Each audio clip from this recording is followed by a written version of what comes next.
আমি বেসিক্যালি চরাঞ্চলের সন্তান। আমার বাড়ি যেহেতু চরপক্ষীমারি, তো চরাঞ্চলের যে কয়টা ইউনিয়ন আছে সেখানে আসলে উন্নয়ন ছিল না বলেই চলে।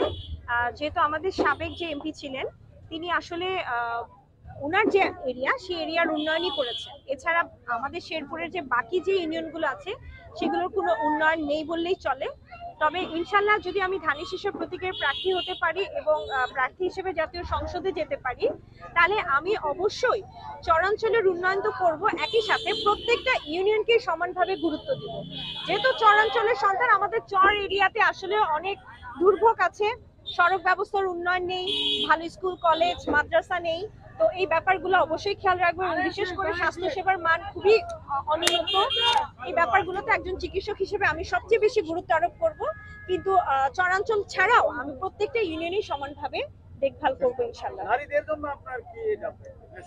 নারীদের জন্য আপনারা জানেন যে আমাদের তারেক রহমানের যে 31 দফা আছে সেই 31 দফার 24 নম্বর পয়েন্টে নারীর ক্ষমতায়ন নিয়ে কথা বলা হয়েছে, নারীদের কর্মসংস্থান, নারীদের শিক্ষা ব্যবস্থা নিয়ে কথা বলা হয়েছে, প্রশিক্ষণ নিয়ে কথা বলা হয়েছে, শিক্ষা বিভিন্ন প্রশিক্ষণ নিয়ে। সুতরাং আমি যদি একজন নারী প্রতিনিধি হিসেবে শেরপুর সদর 1 আসনে ধানের শীষের প্রতীকের রিপ্রেজেন্টেটিভ হতে পারি, আমি অবশ্যই সবার প্রথমে নারীদের গুরুত্ব দেব ইনশাআল্লাহ এবং নারীর ক্ষমতায়ন নিয়ে ইনশাআল্লাহ কাজ করব। আপনাদের কর্মীদের ব্যাপারে আপনাদের মেসেজটা কি সামনে নির্বাচন কর্মীদের ব্যাপারে? আমাদের কর্মীরা খুবই উৎসবমুখর পরিবেশে কাজ করে যাচ্ছে এবং আমাদের কর্মীরা খুবই আশাবাদী।